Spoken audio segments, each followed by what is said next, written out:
we have this awesome Super Bowl game, two teams competing at a high level, Jalen Hurts and Patrick Mahomes doing the damn thing. I certainly got it wrong because after I saw Patrick Mahomes tackled by the ankles and he came up limping and looking like he was in serious pain and frustrated, like, oh no, here we go again, I did make the joke, hey, y'all, enjoy the Rihanna halftime show and then maybe start thinking about something to do after that because this is probably a wrap if that ankle's bad.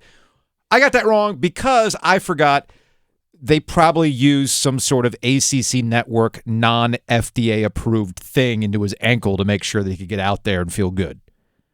I mean, wouldn't you?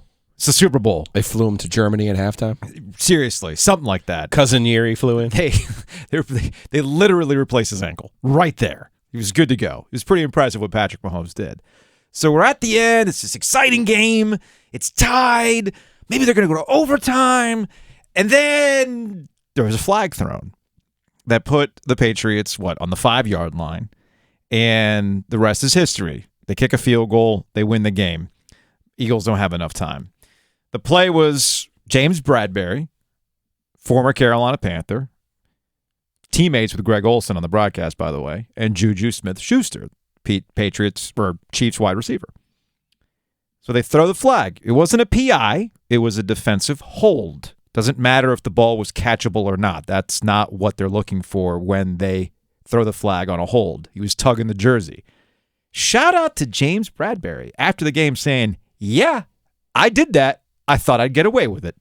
I mean, that's not up for my judgment. I was hoping he would let it go, but of course, he's a ref. It's a big game. And it was a hold, so they called it. Pretty sure that Bradberry got away with the defensive pass interference earlier that half that resulted in the Chiefs having a punt. I believe that was their only punt of the second half. So I could see why Bradberry thought, yeah, maybe I'll get away with this one too. He didn't. Flag was thrown. Here's Juju Smith-Schuster on whether or not he was held in that play. Oh, yes, 100%. My route was strike in, strike back out. I mean, Bradberry's a good player, but, I feel like at some day the call is going to be called. The call was going to be called, and it was called. Here's Nick Sirianni, the Eagles head coach. I thought a very classy way of handling it after the game when he was asked about that penalty in that moment. I'm not. It's not my job to, you'll see me on the sideline. I'm going to argue with different things of calls here and there, but it's not my job to make the call. Those guys got to do that in split second, scenarios. And so, that's what he saw and he called it. And so that's never it. I know it always appears to be that, it's one call that makes the. It's not what it is, right? It's not what it is. There's so many plays that contribute to the end result of the game, and today they were better than we were. That's Nick Sirianni with probably the best way a coach could handle it, losing the Super Bowl and having a flag thrown that affected the end of that game, and he answered it the way that he did, and I thought he did a really good job with that. So, Joe, here's the premise, and it's probably best summarized by Danny Kelly of The Ringer, and I saw this tweeted into my timeline this morning when I was drinking my coffee, and I got mad. The late holding call on Eagles cornerback James Bradberry may have been technically correct, and as we just illustrated to you, he admitted the call was right. But it still marred what could have been an epic Super Bowl finish. I'm listening to Mike Greenberg today on ESPN Radio, and he's saying the same thing. Man, what could have been? Look at the ending that we were denied. We're just making assumptions that things were going to end in a particular way. We come up with these fantasy scenarios. So here's my question, because this often happens, and it's not about inconsistencies, by the way. It's simply people do not like it when penalties are called in late game situations, and the immediate retort, the immediate bullet points are, I don't like the outcomes of games being decided by officials, period. So here's my question. What's your solution? What's supposed to happen in endgame scenarios? The purge? All crimes legal?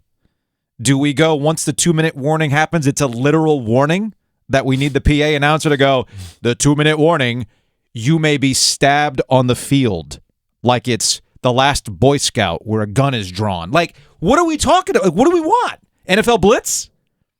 You just pick up a quarterback, swing him around, and slam him onto the ground? What is the solution to this idea that somehow, some way, We don't want the officials to decide the outcome of the game in this particular moment, even though the officials have just spent a good chunk of the game helping determine the outcome of the contest. What am I missing? Yeah, first of all, props to James Bradberry for coming out and saying what he did after the game. Honestly, for the safety of that official, Philly fans might have done something to him. So I'm glad that he did say what he said. That's number one. Number two, I was asking last week after the debacle in the Bengals, the fourth quarter of the Bengals-Chiefs game, I just want the pandemic rules. That's what I want. Mm-hmm. And if you don't remember the pandemic, there were no fans in the stands. So the NFL wisely told their officials, hey, guys, no one's here to see you unless it's an egregious procedural penalty or someone takes a chainsaw to the head. Don't call it. Yeah. And we got that last night. I thought it was a really well officiated game. I don't think the call was wrong. I do think it tilted the ending, right? But the call wasn't wrong. Yeah. So when you grab a jersey, I think what had happened was, the initial replay only shows Bradberry's left arm going across the back of Juju. And you're like, now, come on, that's not a penalty. Yeah, yeah. And your second thought is, well, even if it is, the ball was uncatchable. I do think they initially, I think maybe on the third replay, they showed him grabbing the jersey earlier in the route. Once you grab the jersey, it's a penalty. Mm-hmm. It doesn't matter what time of the game that happens. So I applaud the officials for calling the game the way that they did. There was no nonsense in that game yesterday. And yeah, if you grab a guy's jersey, guess what? You're going to be in trouble because that falls under the egregious out in the open umbrella. Yeah. You know what I mean? This isn't an offensive line kind of sneaking. We can call hold on every play, So let's not worry about that. I thought it was a clean game. I thought for the most part they let them play. They went to the pandemic rules. I applaud them for that. But what are we supposed to do? Because this sentiment... Yeah, but you're going to upset somebody. There's a loser, and a loser's always going to find a reason why they lost the game. But I feel like the losers... You get comments from Nick Sirianni, which are important as well. Yeah. Bradberry making... Again, I'm going to turn this into something that I find personal, okay? Okay. It's important to talk to people after games. It's important that the schools in particular that we cover, they don't want to make people available after a game. No. Bradberry makes an important play. It's a penalty. It's a mistake. He stands up, accounts for the mistake, and the entire tenor of the conversation is different from the Cincinnati-Kansas City game. Now, that game was a fourth quarter of interesting calls. Yes. This was one single call. But it's important that people talk and explain themselves after games.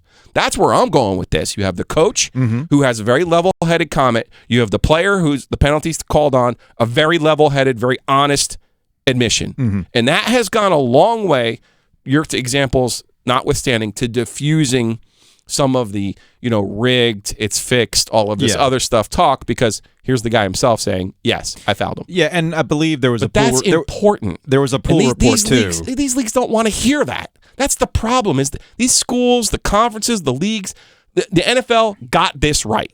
You have the players come out, they talk about it, great. That's the way it's supposed to be. Don't leave any ambiguity. Don't leave us to sit here guessing.